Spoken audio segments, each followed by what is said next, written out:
वैकातहू। तो मेरा नाम सुमन कुमारी है और मैं रामगढ़ डिस्ट्रिक्ट से बिलोंग करती हूँ एक छोटे से गांव बोबनकट्टा। तो मेरा यहाँ पे आने का वैसे तो कोई रीजन तो नहीं था, बट मैं कुछ ऐसी अपॉर्चुनिटी की तलाश में थी जो मुझे सेल्फ इंडिपेंडेंट बनना था, क्योंकि मुझे बहुत पहले से सेल्फ इंडिपेंडेंट बनना था। क्योंकि जब मैं 10th में थी, 12th में थी, तब ना घर वालों से पैसा मांगने में तो बहुत लज्जा टाइप में लगता था, शर्मिंदगी लगती थी, क्योंकि घर में वैसे कोई कमाने वाला नहीं था, तो पैसे मांगने में भी थोड़ा सा अच्छा नहीं लगता था। तो जब 11th गई, 12th गई, तो उसमें भी जब नहीं रहते थे तो बहुत शर्मिंदगी के साथ मांगती थी। उस टाइम मेरे पास वैसे कुछ अपना खर्चा ही उठाने के कुछ भी नहीं था। तो जस्ट लाइक जब मैं 12th में गई तो अपना ये खुद का खर्चा उठाने के लिए मैंने ट्यूशन ये ओपन की और उससे मेरा कुछ खर्चा ये होने लगा, भाड़ा जो होता है वो। तो जब गई उसके बाद फिर जब सोची थी कि मैं डॉक्टर बनूंगी, कभी टीचर बनूंगी, कभी यूपीएससी का ये, तो बहुत ऐसी चीजें थी जो मुझे प्रभावित करती थी। और मैं उससे जब मैं वीडियो को देखती थी ना तो काफी अट्रैक्टिव लगती थी कि यार सच में वो तैयारी करेंगे। बट जब मैं 12th के लास्ट ईयर में थी ना तब मुझे समझ में नहीं आ रही थी कि इतनी तेजी के साथ बढ़ रही है और जॉब की बहुत ज्यादा ही किल्लत है। और जॉब तो मिल ही मतलब जॉब की जो कंडीशन थी ना वो बहुत ही खराब है अभी की डेट में बोला जाए तो। सो फिर मैंने वो डिसीजन चेंज किया और मेरे घर वाले तो बोल रहे थे कि चलो अब सरकारी जॉब्स का ये तैयारी करो। तो उस टाइम भी मेरे पास कोई आइडिया नहीं था, तो मैंने भी कहा अच्छा ठीक है कर लेते हैं। तो जब मैं कर रही थी ये आरआरबी एनटीपीसी का वो भी फॉर्म भर चुकी थी, उसके बीच ही ये इंट्रोड्यूस हुआ, क्योंकि मैं पहले से ही ये फॉरएवर के प्रोडक्ट्स यूज किए थे, टूथ जेल के मतलब टूथ जेल, तो वो मुझे बहुत ही अच्छे लगे थे। और जब मैं उसको यूज कर रही थी ना बहुत ही अच्छा रिजल्ट मिल रहा था। और जब ये आई और मैं यूट्यूब वगैरह में जब सर्च थी तो फर्स्ट टाइम जब मैं सर्च कर रही थी तो वो लक्ष्मी जो देखिए जिसका पीस जला हुआ है, तो मैं उससे बहुत ज्यादा अप्रिशिएट हुई कि यार अगर ये कर सकते तो हम लोग भी क्यों नहीं कर सकते हैं। तो उस टाइम उतना भी ज्यादा गौर नहीं किए। फिर एक बार आया कि हर गर्ल्स आगे धीरे धीरे ग्रो कर रही तो हमें भी ये करना चाहिए। तो बाय चांस करने लगे और ट्रेनिंग्स को जब अटेंड किया तो काफी जो मेरे डाउट्स थे वो क्लियर होते गए, क्योंकि हमारे घर में पहले से ही ये नेगेटिविटी बहुत ज्यादा थी। और ये ट्रेनिंग्स अटेंड करना स्टार्ट की और मेरे अंदर था कि मैं ना कंसिस्टेंसी के साथ सीखने के लिए मतलब कुछ भी चीज जो होता है ना वो इच्छुक थी। तो उस टाइम जब ये मैंने लर्निंग लेना स्टार्ट की और मुझे इससे बहुत ही अच्छा रिजल्ट मिला, मतलब इसके बारे में प्रॉपर तरीके से हमने सीखा। और सीखते हुए जब मैं इसमें थी इस प्लेटफॉर्म में, यानी कि फॉरएवर के ब्यूटीफुल प्लेटफॉर्म में, और मैं असिस्टेंट सुपरवाइजर हूँ। और मुझे बहुत ही खुशी होती है कि किसी को बताते हुए किसी को हेल्थ किसी को मदद करना, ये मुझे बहुत ही अच्छा लगता है। तो आज देर ना करते हुए आज मैं स्टार्ट करूंगी, काफी लेट भी हो सकती है ना, तो बाद में बोलिए हमका भी मदद। तो फिर चलिए आज थोड़ा हम अपने बॉडी के बारे में चलिए थोड़ा सा जानेंगे कि आखिर हमारा जो ये डाइजेस्टिव सिस्टम है ये काम कैसे करती है, इसके बारे में हम जानेंगे। तो चलिए आज हम जानेंगे कि हमारा बॉडी का निर्माण कैसे होगा। ठीक है, तो सबसे पहले कोशिका कोशिका जो होता है वो हमारा बॉडी का एक structure and functional unit of life, यानी कि उसको क्या बोलते हैं, सेल बोलते हैं। तो छोटी छोटी जब ये सेल होती है ना, छोटी छोटी सेल बन के एक टिश्यू का ये निर्माण करती है और बहुत सारी टिश्यू मिल के एक ऑर्गन्स का निर्माण करती है और बहुत सारे ऑर्गन्स बन के एक सिस्टम का निर्माण करती है और बहुत सारे सिस्टम मिलके एक बॉडी का निर्माण करती है। तो हम जिस तरह घर बनाते हैं ना, तो छोटी छोटी ईंटों से हमारा एक घर का निर्माण होता है, वैसे ही हमारे बॉडी जो होता है ना, वो छोटी छोटी सेल से हमारा ये बॉडी का फंक्शन तैयार होता है। और इस सेल को ना न्यूट्रिशन की जरूरत होती है। क्या क्या चाहिए? हवा, पानी, भोजन चाहिए। ये तीनों चीजें चाहिए हमारे इस ये सेल को। तो मैं थोड़ी बता दूं कि ये जो ग्लूकोज जो होता है ना, ग्लूकोज और न्यूट्रिशन का सप्लाई हमारा डाइजेस्टिव सिस्टम करता है, यानी कि पाचन तंत्र करता है, और हमारे शरीर में फेफड़े के द्वारा छोड़े गए ऑक्सीजन एंड डाइजेस्टिव सिस्टम द्वारा बनाए गए ग्लूकोज को हमारे बॉडी के हर एक सेल तक पहुंचाने में आरबीसी करता है। दैट मीन्स आरबीसी कहने का मतलब है रेड ब्लड सेल, ठीक है। और जितने भी हम खाना खाते हैं, ठीक है, उनमें से जो हमारा स्मॉल इंटेस्टाइन होता है, जो हमारा डाइजेस्टिव सिस्टम होता है ना, तो उसको जो न्यूट्रिशन होता है ना, वो अलग अलग पार्ट में ये डिवाइड करता है। कार्बोहाइड्रेट, प्रोटीन, फैट, स्टार्च और amino acid, then fatty acid और ग्लूकोज। तो ये जो अमीनो एसिड है, फैटी एसिड और जो स्टार्च होता है, तो ये आरबीसी एब्जॉर्ब करती है। That means red blood cell absorb करती है। और जैसे हम कुछ भी खाना खाते हैं, तो हमारा जो पाचन क्रिया जो होती है, वो मुंह से स्टार्ट होता है, मुंह से पचना स्टार्ट होता है, क्योंकि कुछ भी चीज भोजन कर ही रहे हैं, तो वो दांतों के माध्यम से छोटे छोटे टुकड़ों में काटती है, और काटने के बाद हमारी जो सलाइवरी ग्लैंड होती है, सलाइवरी ग्रंथि होती है, वो लपेटता है। लपेटने के साथ और उसमें एक ये एंजाइम होता है, जो मतलब 3 एंजाइम होता है। पहला है लाइसोजन, और दूसरा है पेटाइलिन, और तीसरा है म्यूकस। लाइसोजन जो होता है ना, वो भोजन में जो बैक्टीरिया होता है उसको मारने का काम करती है, और पेटाइलिन जो होता है वो उसमें स्टार्च होता है, जो कि कार्बोहाइड्रेट को अलग करता है। और म्यूकस जो होता है ना, वो खाने को चिपचिपा बना देता है। चिपचिपा बनाने के साथ साथ हम जो ये ऑसोफेगस, जो ये ग्राशिक नली है, उसके माध्यम से हमारा स्टमक, मतलब ये पेट में चला जाता है, और पेट में चला जाने के बाद ये 4 घंटा रहता है हमारे आंतों में, ये क्या बोलते हैं, स्टमक में 4 घंटा तक रहता है। और उसमें हाइड्रोक्लोरिक एसिड जो होता है HCl, उसमें ये मिक्सअप होता है, और वो इतना खतरनाक होता है ना HCl, मतलब कुछ भी चीज आ जाता है उसको जलाने का काम करता है, बहुत खतरनाक है वो। तो वो HCl क्या होती है, HCl जो होती है ना, जो बैक्टीरिया मुंह के अंदर नहीं मर पाई थी, वो पेट के अंदर जाके मरे, तो इसलिए वो रहता है। और जैसे जैसे मतलब हम क्या होता है, कई बार हम बहुत ज्यादा खाना खा लेते हैं, जिसकी वजह से हमारी जो हाइड्रोक्लोरिक एसिड होती है वो अधिक मात्रा में ये रिलीज होता है, और रिलीज होने के कारण ही हमको एसिडिटी होती है, ठीक है।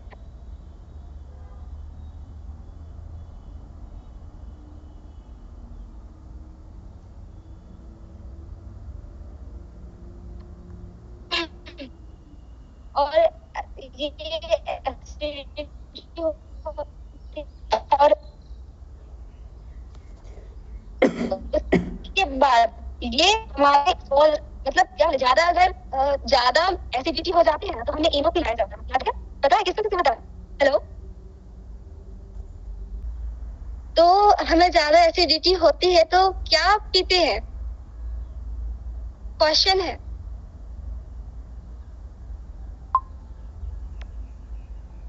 हाँ, ये लीवर में होता है।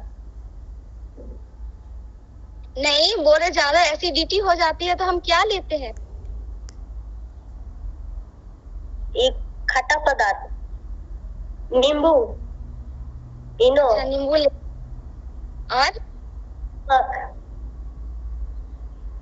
अच्छा, मतलब ज्यादा जैसे पार्टी वगैरह भी गए हैं तो वहां पे मतलब बोलते हैं कि आप दबा के खाओ, दबा के खाओ, तो दबा के खा तो लेते हैं बट एसिडिटी हो जाती है, तो उसको ये रिमूव करने के लिए हम इनो पीते हैं, क्योंकि इनो में मैग्नीशियम हाइड्रोक्साइड होता है, जो अम्ल रहता है उसको क्षारीय बना देता है, यानी कि न्यूट्रल कर देता है। और हमारा जो स्मॉल इंटेस्टाइन जो होता है वो करीबन 7 मीटर का ही होता है, 7 मीटर लंबा होता है। और इसी के अंदर जो होता है वो बाइल जूस होता है, जिसमें वसा का पाचन होता है। और ये जो स्मॉल इंटेस्टाइन में ही हमारा भोजन का पाचन होता है, और पाचन होने के बाद ये धीरे धीरे हमारे बड़ी आंत से होते हुए एनस के रूप में हमारे बॉडी से बाहर आती है। और जो बड़ी आंत का काम होता है ना, जितने भी हमारे जो पचा हुआ भोजन होता है उसमें से पानी को ये निचोड़ के ये सोख लेता है, और हमारे जो एनस के थ्रू जितने भी गंदगी है वो बाहर निकल जाता है हमारा बॉडी से। और प्रोटीन को बनाने में ना सबसे ज्यादा मेहनत पड़ती है, क्योंकि प्रोटीन से इसमें चेंज होता है पेप्टाइन से, और पेप्टाइन से पेप्टाइड बनाता है, और पेप्टाइड से अमीनो एसिड बनाता है।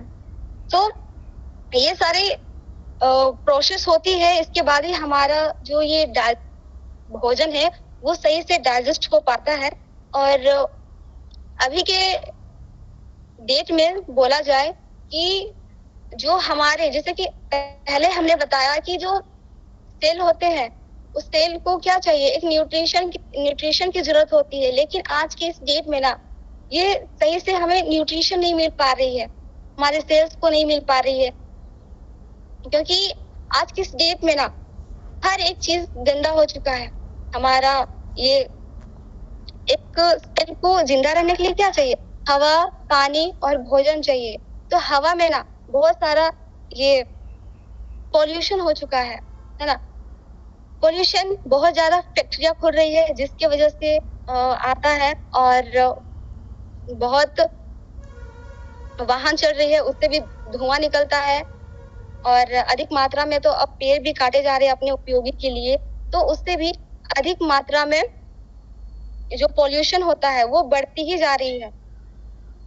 और वो जब हम उसको सांस लेते हैं ना तो वो तरह तरह की वहाँ हमारे फेफड़े में, लंग्स में, सभी जगह ये प्रॉब्लम खड़ा करता है। और पानी की बात करूँ तो पानी भी बहुत सारा फ्लोराइड हो चुका है, और अभी के डेट में ना पीने के लायक भी नहीं है। तो बहुत पहले क्या होता था कि हम कहीं पर भी जाते थे, पानी पी लेते थे, गाढ़ा ढोढ़ा जहाँ भी है पानी पी लिया करते थे। लेकिन आज के डेट में ना हम सही से पी नहीं सकते हैं। अगर हम कहीं चल भी जाते हैं तो हमें बोतल खरीदने पड़ते हैं, और उसमें मिनरल्स जो होता है वो मिनरल्स भी नहीं मिल पाता है। तो और अभी भोजन की कंडीशन देखिए, भोजन भी ना बहुत सारा पेस्टिसाइड, यूरिया, सल्फेट, डीएपी, बहुत सारा चीजें वहाँ पे मिक्सअप किए जा रहे हैं, जिसकी वजह से हमारे लोग अभी के डेट में लोग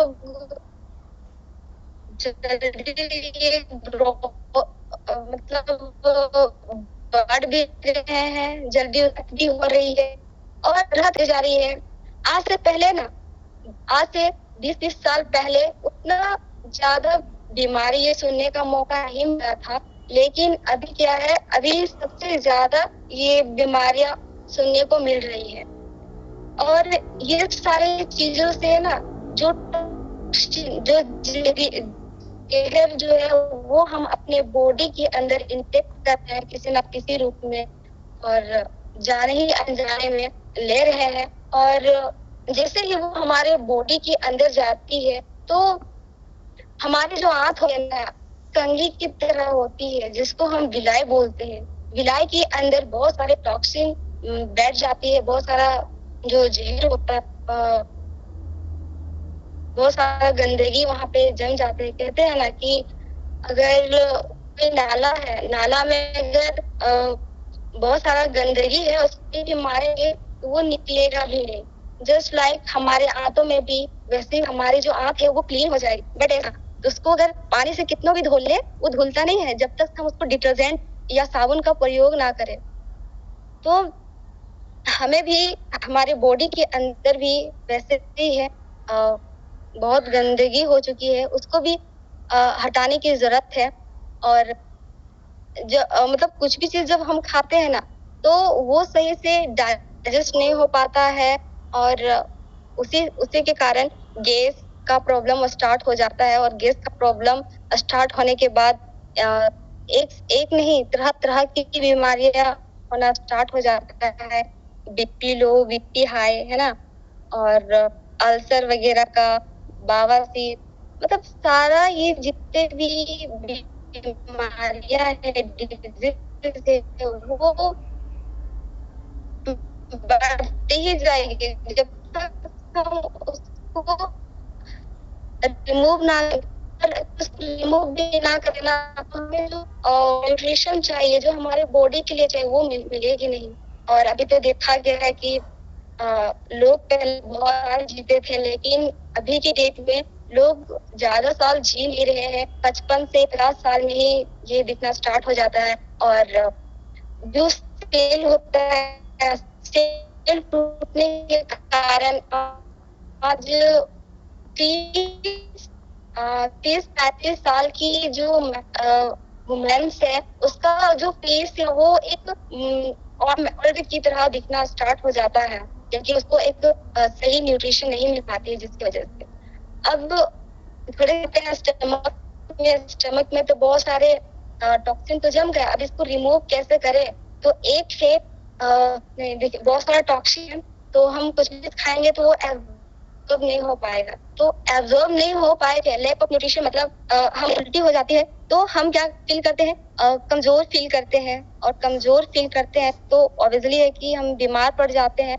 और बीमार पड़ने के बाद हम कहाँ जाते हैं? सिकनेस इंडस्ट्री, दैट मीन्स अस्पताल जाते हैं, डॉक्टर के पास जाते हैं, फिर भी वहां पे सिर्फ दवाई वगैरह ही दिया जाता है। हम उसको जो मेरा मेन जड़ है उसको क्लीन करने का वो ये कुछ बताता नहीं है, सिर्फ वो दवाई मेडिसिन वगैरह दे देता है जिससे हम लोग खा लेते हैं, और कुछ दिन फिर से वो स्टार्ट होना शुरू हो जाता है। तो हमें उसे हटाने की जरूरत है, क्योंकि मात्र इस वर्ल्ड वाइड में सिर्फ एक ही प्लांट है जो उसको हटा सकता है, उसका नाम है एलोवेरा। अब एलोवेरा की बात सुनते ही बहुत सारे लोग बोलते होंगे कि एलोवेरा तो मेरा घर में भी है, एलोवेरा तो मेरा गमला में भी है ना, हर जगह तो है। तो मैंने ये यूज किया था, मतलब बहुत सारा उसका तो यूज किए हैं, बट एलोवेरा बारोडेंसिस मिलियर जो है वो बहुत पहले से ही आयुर्वेद माना गया है, और सदियों से इसका यूज करते आ रहे हैं। कहा जाता है कि जब जीसस जो थे, जीसस को जब सूली में चढ़ाया गया था तो उसकी बॉडी में ना पूरा जख्म हो गया था। जख्म हो गया तो उसी को कवर करने के लिए एलोवेरा का ये लेप लगाया गया था, और वो काफी फायदा किया, बहुत ही अच्छा फायदा किया।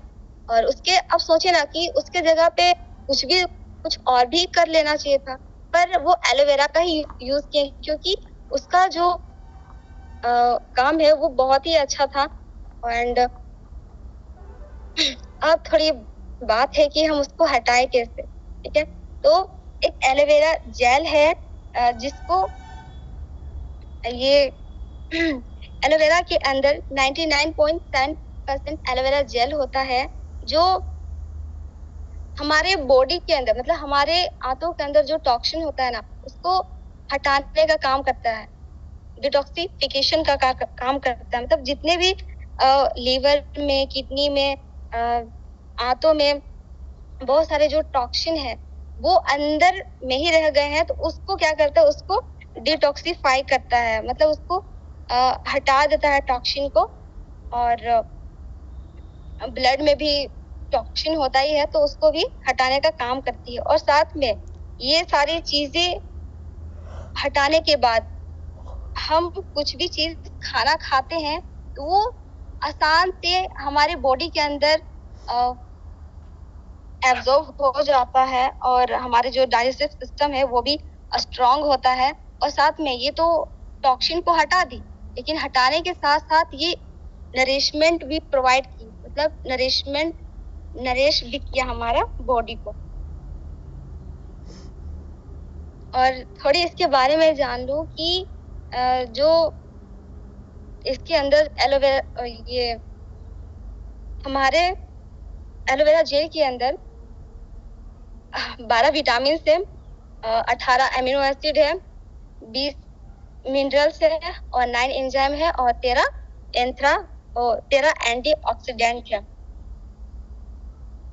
इससे क्या होता है, जितने भी ऑर्गन्स है, जो न्यूट्रिशन की जो रिक्वायरमेंट होती है वो पूरा करती है। और ये हमारे जो इम्यून सिस्टम है उसको भी अच्छा करता है। और इन्हें इम्यून सिस्टम जो है ना, वो पेट का डॉक्टर भी कहते हैं। इसको स्ट्रॉन्ग करने का कार्य भी यही करती है। हमारा अगर हमारा इम्यून सिस्टम अगर स्ट्रॉन्ग रहेगा, हमारा इम्यून सिस्टम अगर स्ट्रॉन्ग रहेगा तो हमें कोई भी बीमारी नहीं होगी। कहा जाता है कि आपका दांत और आंत अगर सही हुआ ना, तो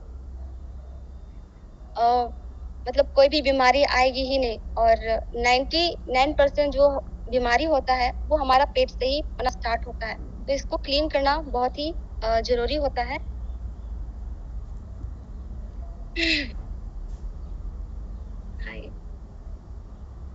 अब थोड़ा आती हूँ एलोवेरी नेक्टर के ऊपर, क्योंकि इसमें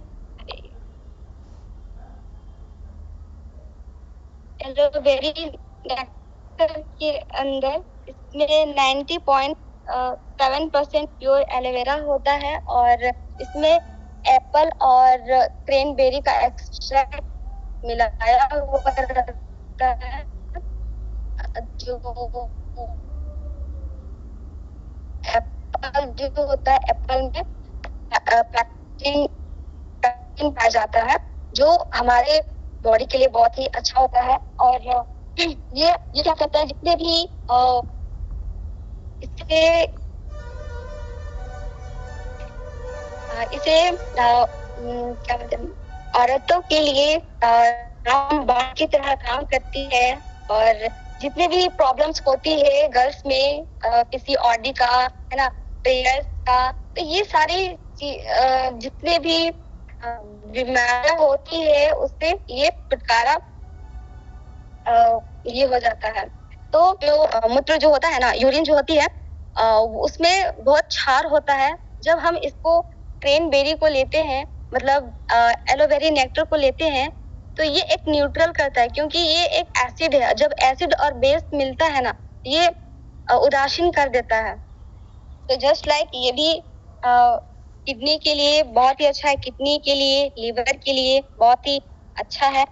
और ये लीवर की अंदर जाके ना, ये पूरी तरह मतलब जितने भी टॉक्सिन है उसको बाहर निकालने का काम करती है। और महिलाओं में क्या होता है, अधिकतर पीरियड्स आने के दौरान ये पेन होना स्टार्ट हो जाता है, तो उसे भी ये काफी रिलैक्स पहुंचाती है। और जिसका भी लो ब्लड प्रेशर है, तो उसके लिए तो बहुत ही अच्छा है। और ये ब्लड को रिजनरेट करने का भी काम करती है। और हार्ट को भी ये स्ट्रांग रखता है, और कोलेस्ट्रॉल लेवल जो होता है उसको भी ये नियंत्रित करके रखता है। अस्थमा हो गया, निमोनिया हो गया, इसमें बहुत ही बेहतर रिजल्ट देता है। तो ये तो काफी जबरदस्त प्रोडक्ट है और ये हर महिलाओं, गर्ल्स जितने भी है सबको यूज करने चाहिए। और जब इसको यूज कर लेते हैं ना तो डेफिनेटली आपका जो फेस है उसमें काफी शाइनिंग भी ये देता है और आपके अंदर जितने भी प्रॉब्लम्स है सबको ये रिमूव करता है। और थोड़ी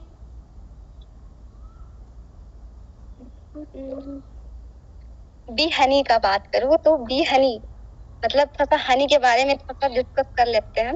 जो हनी होता है, जब इस दुनिया में ना सबसे पहले मीठे चीज मिला जिसका ये नाम है हनी, मतलब शहद।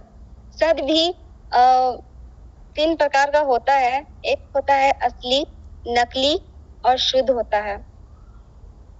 बस हम जानते हैं कि आखिर ये असली जो असली शहद है उसको कहते किसको है, क्योंकि जो असली शहद जो होता है वो अधिकतर जंगलों में मिलता है या फिर रोड के साइड भी मिलता है, जो उसमें काफी तरह के जितने भी पॉल्यूटेड है, मतलब पॉल्यूशन है। जैसे कि रोड के किनारे अगर मधुमक्खी का छत्ता लगा हुआ है तो कहीं ना कहीं उसका जो गाड़ी चल रही है तो उसका जो पॉल्यूशन है सारा तो वो मधुमक्खी के छाते में ही जा रहा है ना। वो पूरी तरह से क्या हो रही है, खराब हो गई है। और देखा जाए जंगल में जो मिलता है, दूर दूर तक 100 मील तक भी देखिएगा ना तो फूल नहीं मिलता है। अलग अलग फूल्स होता है, वो लोग को तो पता भी नहीं होगा कि कौन सा ये जहरीला है कि क्या है। कहीं पर भी बैठ जाते हैं कीचड़ में हो गया, और कोई जहरीली फूल में भी बैठ गए होंगे तो उससे वो रस ये ला के अपने ये में लाती है। और जब लोग ये मधुमक्खी को मतलब शहद को निकालने के लिए जाते हैं तो उसमें ना शायद कुछ धुआं करके ये निकालते हैं जिसमें लेड ऑक्साइड होता है। लेड ऑक्साइड अधिक मात्रा में हो जाता है जो अच्छा नहीं होता है। और दूसरा है नकली, जो 2 पैर वाला मधुमक्खी बनाता है, गुड़ और चीनी का। क्योंकि बहुत पहले ना जैसे कि शुगर हो गया, डायबिटीज वाले लोग को या फिर छोटा बच्चा हो तो उसको सबसे पहले मीठा चीज से ही उसको